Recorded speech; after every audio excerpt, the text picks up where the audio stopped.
Hey, what's going on, everybody? This is John J Gaming on the mic here, coming at you with a more updated version of the upcoming NFL mock draft. I dropped version number 1 not too long ago, but there has been some changes in terms of how certain players are perceived. And since we are getting in, I'm recording this on February 26th. This is a couple of days before we get into the actual NFL Combine. I want to give my updated mock draft, so think of this as version number 2. Now, that being said, what we are going to do, just like what we did with version number 1, we are going to control all 32 teams in terms of who we end up drafting. This will be just a one-round mock, right? Also, there could or could not be any trades. It's very fluid, and just like on draft night, you never know what can truly happen. So we'll move through in the same scenario. Can be some trades, might not be some trades, you never know. So hope you enjoyed this updated mock draft. This is version number 2. And if you enjoy that, make sure you go ahead and hit that like button for me, as I'll get this video out to more NFL fans like you guys yourself that are watching this right now. And shoot, if you like more than NFL football, you like college football as well, hit that subscribe button for me. I do have college football gaming content. That's what I mainly do. But I like making these mock drafts, so I wanted to get into that a little bit more here this spring. And without further ado, we are going to hop right into it. We are going to start the 2023 NFL Draft, version number 2. And once again, we still have the Chicago Bears on the clock. Now, for those that did watch version number 1, I don't think there's going to be that many changes in my first 4 picks. For example, for number 1, I am still going to go with Jalen Carter if the Chicago Bears cannot trade out of their number 1 overall pick. And I think that Jalen Carter, he's someone that it's just really hard to find good interior guys on the defensive line, and Jalen Carter not only fits that bill, I think he is a blue chip prospect in this regard. They obviously don't need a quarterback. I think Justin Fields can be that long-term answer. He has certainly shown enough to not get a quarterback first overall, so I am going to go ahead and draft Jalen Carter number 1. However, that being said, number 2, Houston Texans, they still need a quarterback. And while I do think there's not as big of a gap as maybe people are led to believe about who the quarterback 1 is, I still think Bryce Young is that guy. And really what separates Bryce Young and CJ Stroud is that Bryce Young is more willing to make plays with his legs versus what CJ Stroud is, who will occasionally do that, and we did see that in the Georgia game, but more often than not, he uses his arm a lot more often than his legs, which not a bad thing, but he kind of went in the opposite direction where it would have made sense for him at sometimes to make those plays with his legs than if he tried to find a receiver in the open field. So because of that, I am going Bryce Young here, number 2. And then at number 3, Arizona Cardinals, they do need an edge rusher, and that is also because J.J. Watt is retiring. So that being considered, I think Will Anderson Jr., who wasn't used as an edge guy very often at Alabama, turns out, which is very strange to me that wouldn't happen. But Will Anderson, you got to kick him out to the edge, let him cook, and I think he'd be a very good edge rusher for the Arizona Cardinals. I think him going at number 3 makes a lot of sense. Now, at number 4 gets a little bit interesting, and there's arguments for both Will Levis and CJ Stroud, but the thing with the Indianapolis Colts is, I think for the Colts specifically, they just need stability at the quarterback position, okay? They need that stability. They've gone with Carson Wentz. They've gone with Matt Ryan. They've gone with Phillip Rivers, trying to get these veteran stopgaps, but they haven't really been able to move forward as a franchise. In fact, they're going backwards. That's why they're picking in the top 5 ultimately. PFF has Will Levis above CJ Stroud, and I guess it's from an upside standpoint, but I think CJ Stroud's a better prospect personally. He still has that upside as a quarterback that you can get out of Will Levis, and he has a higher floor as well. And when you're picking in the top 5, you don't want to get too much of a project, right? So CJ Stroud going number 4 does make a lot of sense in my opinion. He should still go to the Colts. Now after number 4, things do get a little bit different from here on out. For example, we do see some guys rising and we do see some guys falling. Now, the Seattle Seahawks are still on the clock. They have the number 5 overall pick. They need interior offensive linemen. Give Geno Smith, who I'm sure wants to come back. We'll see if that actually happens or not. They also need defensive linemen, and Tyree Wilson is available on the board. He has really shown out ever since more tape has come out on these various prospects. I think Tyree Wilson definitely fits that bill, is a very versatile defensive lineman, so he can play that edge position. He can play inside as well. Getting Tyree Wilson here at number 5 makes a lot of sense for the Seattle Seahawks. However, at number 6, I believe the first time around I did get an interior defensive lineman for the Detroit Lions. I believe it was Brian Breezy as well. However, Devin Witherspoon has really came up on boards as of late, and you think of who's in your division particularly. The Minnesota Vikings, say what you want about Kirk Cousins, he's a solid quarterback. Justin Jefferson is a problem, so you gotta find ways to, you can't just shut down Justin Jefferson. That rarely happens. You can only hope to contain him. In order to accomplish that and continue to build this defense, why not get yourself a top corner who falls right to you here at number 6. He's up on draft boards, and Devin Witherspoon, he now makes a lot more sense for the Detroit Lions for the 6th pick. As for the 7th pick, they still need a quarterback. Got to get some offensive linemen, get a DB in the building as well. Here, I think Will Levis still makes a lot of sense here at number 7. Does have that tremendous upside. He's got a big arm.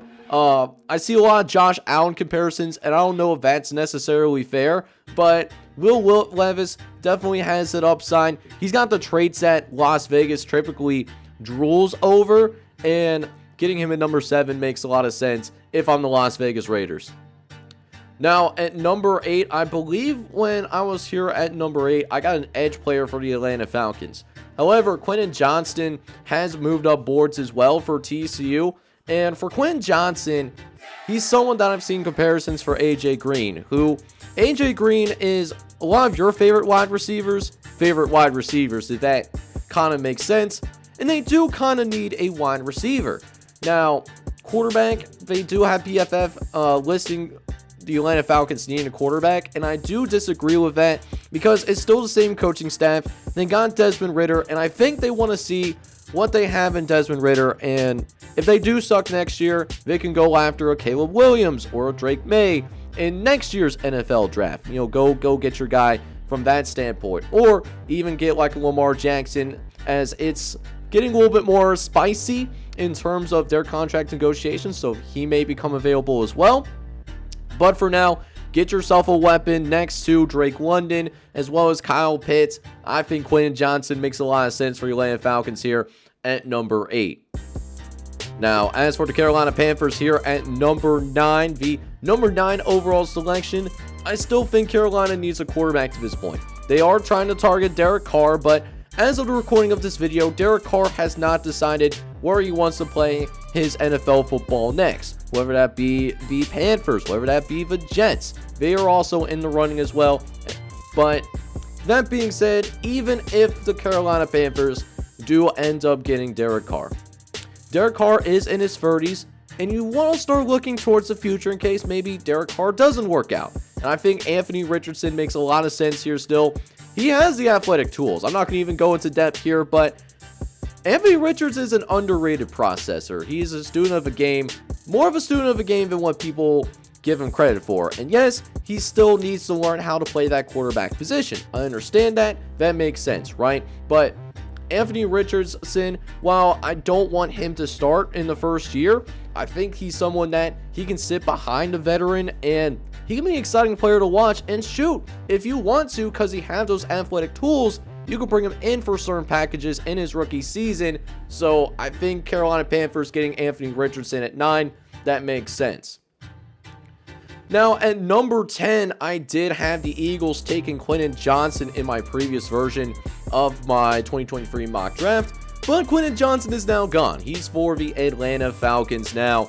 Now the the Philadelphia Eagles, they need a receiver and they need an interior offensive lineman. There's an offensive lineman by the name of Pierce Sikowski. He's from Northwestern, and Pierce Sikowski, he has the skill set. Yes, he may work out best at tackle, but with his abilities that he brings to the table, he does have the ability to kick it back inside because of his arm length. He'll work really well as an interior offensive lineman. And because of that, I think it would make a lot of sense for Philadelphia Eagles. Now that they can't get Quentin Johnson anymore, get yourself Peter Sikowski. Get yourself somebody that can play that interior defensive lineman and can even play center if you want to. Having that versatility really helps and prepares you for the future in case Jason Kelce does decide to retire in the near future. Now, as for the Tennessee Titans, they are up next on the board, and for the Tennessee Titans, they are picking at number 11. They could use an edge rusher, they could use a receiver, a tackle would be very much needed as well. Lucas Van Ness has also been coming up on boards. You know, Iowa, they have one of the best defenses in the entire country. It was overshadowed a little bit for the lack of offensive fertility that was there in the Iowa Hawkeyes program. That was a team that could have had double-digit wins, legitimately, if they had an average offense. Now, Lucas Van Ness, they even gave Ohio State some tough times until their offense completely ruined that. But Lucas Van Ness, he's a very good football player. And I think the Tennessee Titans, best player available from a needs perspective, they go and grab Lucas Van Ness with the 11th overall pick. As for the Houston Texans, they are picking at number 12 at this point. And for the number 12 pick, they could use some help on the defensive line. You know, gotta get yourself some beef. And one person that definitely brings the beef is Kalijah Kancey. This might be a little bit more of a controversial pick. But look at this PFF grade. He's a 91.8 on the year. This guy has been very productive his last couple of years. Almost double-digit sacks, too. This guy can play. And I think Kalijah Kancey, he's a little bit underrated of a prospect from what PFF has, in my opinion, because of that production. And I think that fits well to what Houston wants to do. Get that hard-nosed culture on that defensive line. And Kalijah Kancey at number 12 certainly fits the bill. Now, number 13, the New York Jets are in an interesting position. They obviously need a quarterback. That is well documented. Zach Wilson is not that guy. And Mike White is also a pending free agent. Same with Joe Flacco. So, Zach Wilson's the only quarterback on this roster. That might not be the case when this season starts. So, whoever your quarterback is, you got to get a blindside tackler, right? Get somebody to protect the quarterback. And Paris Johnson Jr., I think he's one of the best tackles in this class. Doesn't have the same versatility that maybe a Peter Sikowski has. But in order to protect that blind side, Paris Johnson Jr. is a guy. He was great, especially in that Georgia game. He really gave C.J. Stroud time, almost allowed Ohio State to beat Georgia in that national semifinals. Maybe would have won a national championship if there was a couple of plays that went Ohio State's way. But I digress. I think the New York Jets grabbing Paris Johnson Jr., I think that would be a great selection. And hopefully they can get that veteran quarterback that they're looking for as well. Or maybe even a quarterback in days 2 and 3 if they want to go with the rookie route. Now, number 14 is the New England Patriots. They are picking with the 4-team selection. They say they need a quarterback, but I think Mac Jones can be that guy. I'm still a Mac Jones believer. I just think he just had the bad luck of just not having the right guys in the system. I just don't think that Mac Jones has been given the best opportunities to succeed. And while receiver is a documented problem, they need a wide receiver 1. I don't think the New England Patriots would be the type of team to grab themselves a first-round pick wide receiver. I think they wait till rounds 2 and 3 because there's a lot of depth at wide receiver. Lots of good wide receivers that go in the 2nd and 3rd round based off of what I got going on right now. Broderick Jones, though, really would help them out at the tackle position, however. So, New England Patriots at number 14, I think they grab Broderick Jones. So that means the Green Bay Packers are up next, and the Green Bay Packers, I think they can use a wide receiver.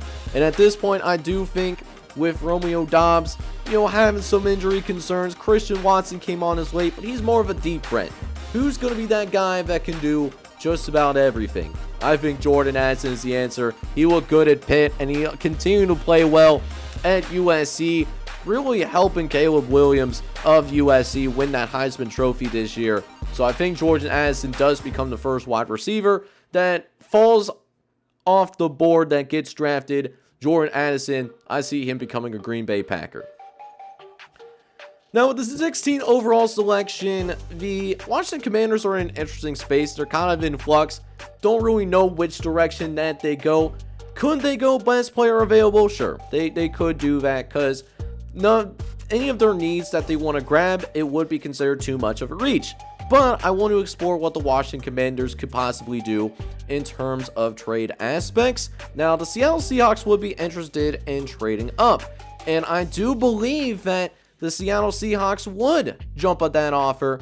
I'll go ahead and get that turned through. Seahawks will not trade their first second round pick, obviously, that they also got in the Russell Wilson trade. But, you know, throwing in like a third round selection next year as well for the sake of this video. So I think this is the first trade that we would see Washington Commanders potentially trading down in order to get some better options, get some more picks in there too. So the Seahawks will move up 4 selection. That's the first trade that I'll have, possibly more upcoming. And with the Seahawks, we saw them get Tyree Wilson of Texas Tech as an edge rusher. I think this is a great opportunity for them to continue to beef up that defensive line. That is a big need for them. And the Seattle Seahawks, they go grab Brian Breesy and get yourself another first round guy. Get yourself a duo that could last possibly a decade and go after some of these teams in the NFC West, like the 49ers and the Rams, both teams that have very prolific offenses in the past. So number 17 is coming up here, and the Pittsburgh Steelers, based on how this has gone, I think they are in love with what's on the board right now. Brian Branch has fell, Christian Gonzalez has fell under this scenario as well. They need themselves a corner, and I think they go ahead and address that corner position as well, because they got the Migos in the AFC North. They got Jamar Chase to deal with, T. Higgins to deal with, Tyler Boyd to deal with as well. And despite the rumors about T. Higgins being traded, I really don't think that happens. I think that's just a lot of smoke, right? I just don't think that's happening. So the Steelers, they got to get a corner to help guard Migos. Christian Gonzalez has to be your guy in this situation. Now, as for number 18, we got the Detroit Lions again with their second first round pick. They did pick up Devin Weatherspoon, the corner out of Illinois, with their first pick, which was from the LA Rams. That's what they used. This is their own first round pick now. Now, they could try to get an interior defensive lineman or a linebacker, but you can wait till the second round to address both those needs. So again, I could see the Detroit Lions possibly exploring trade options on the board. And again, the LA Chargers would love to jump on this opportunity. They need wide receiver help in this situation. So we'll go ahead, with the 18th pick, we'll send that out to LA, and in return get the 21st pick as well as the 85th selection in the third round. So now the LA Chargers are on the board yet, and I think they use this opportunity to grab themselves Jackson Smith-Njigba. Jackson Smith-Njigba did not play much last year. He does have some injury concerns with the hamstring. That hamstring did nag him the entire year. And besides the Notre Dame game, he really did not play, unfortunately. And that was a shame.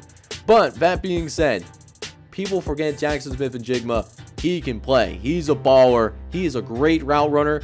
Justin Herbert would love to have this guy on this team, and that's why the LA Chargers traded up to grab him. So Jackson Smith-Njigba goes number 18 with the trade up from the Detroit Lions.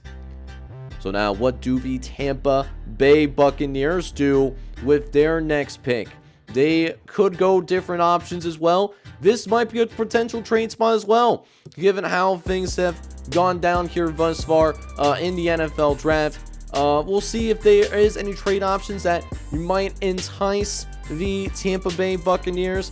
Dallas Cowboys, they could possibly be an option, and the Cowboys, they do need themselves a wide receiver. So I think the Dallas Cowboys, they get themselves a guy that is really impressed in the Senior Bowl and, you know, has played some great football as well. They'll track on a bunch of compensatory picks, maybe even that 90th pick. It's going to be a little price to pay, but Dallas Cowboys, they will accept that trade and get themselves maybe a big-time wide receiver Zay Flowers. Zay Flowers, he can play some football for sure. And that could throw some serious wrinkles for the rest of the NFL draft. Given what does the Baltimore Ravens do now that they were essentially outbid? However, the Washington Commanders are back on the board. This is their trade down from 16 with the Seattle Seahawks.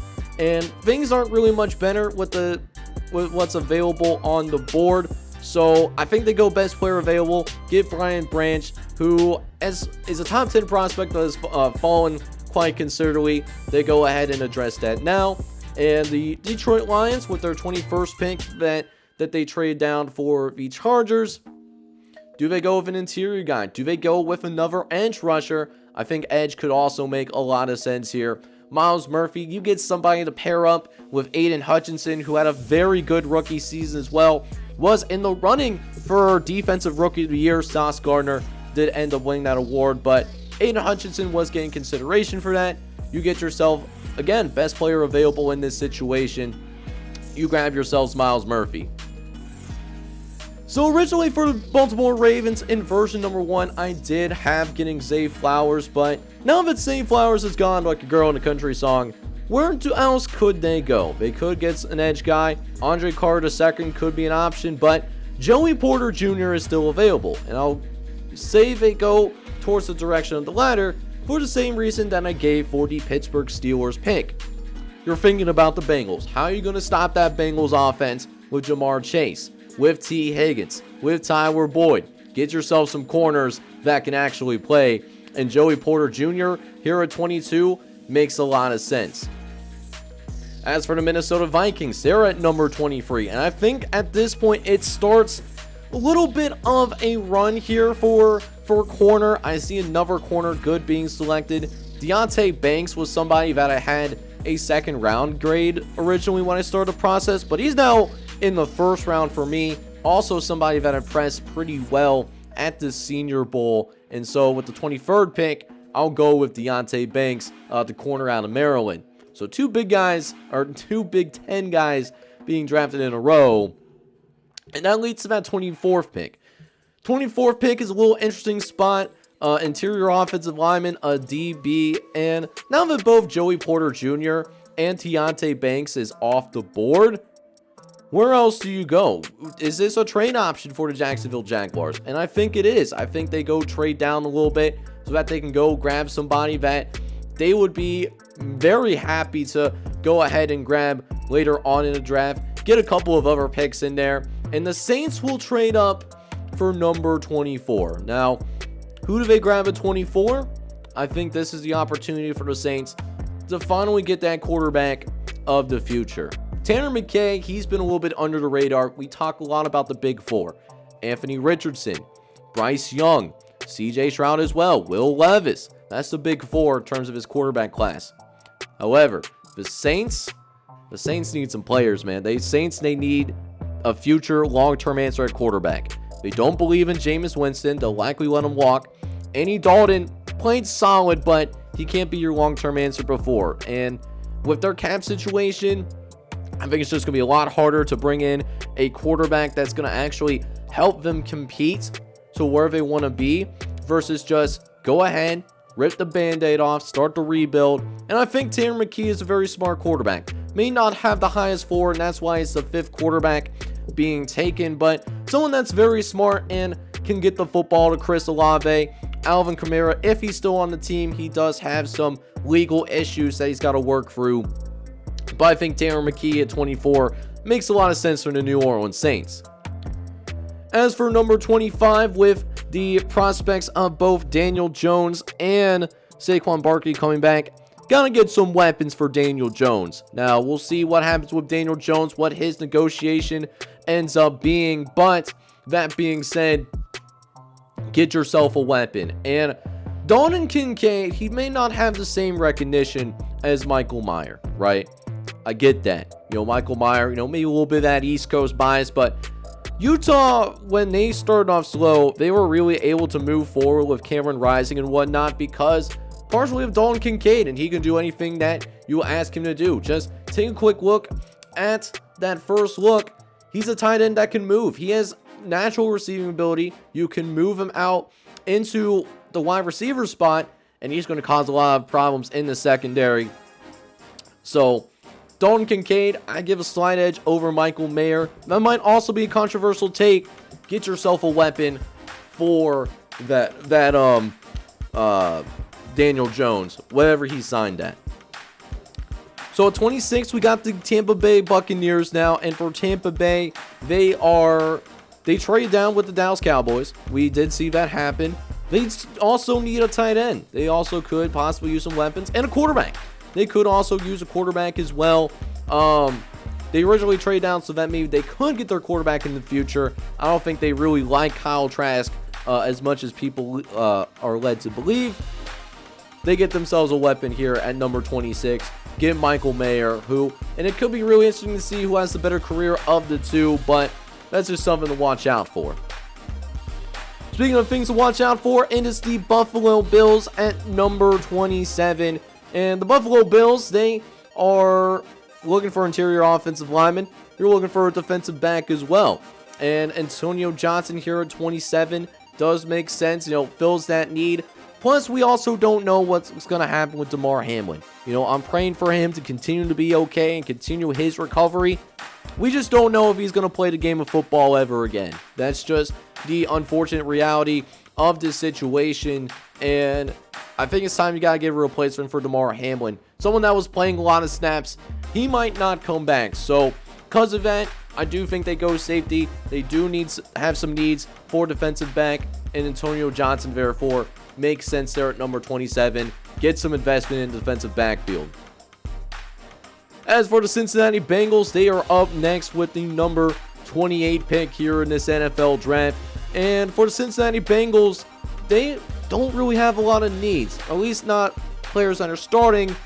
One exception could be tackle. I know there's a lot of Bengals fans that are not really happy with the tackle position right now with, Collins possibly not being ready to start the season. And then Jonah Williams just did not have a good season. He was one of the worst left tackles in the NFL that got consistent playing time. And, that's just not becoming of a first-round pick. Plus, Jonah Williams is up for his fifth-year option as well. So, his future could potentially be up in the air.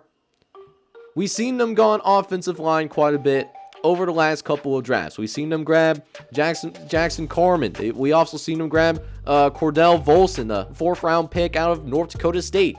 We've seen them attack it in free agency with Collins, Kappa, as well as other aspects of that offensive line. I still think that they go offensive line here, just in case, Collins is not ready to go for the start of the regular season next year.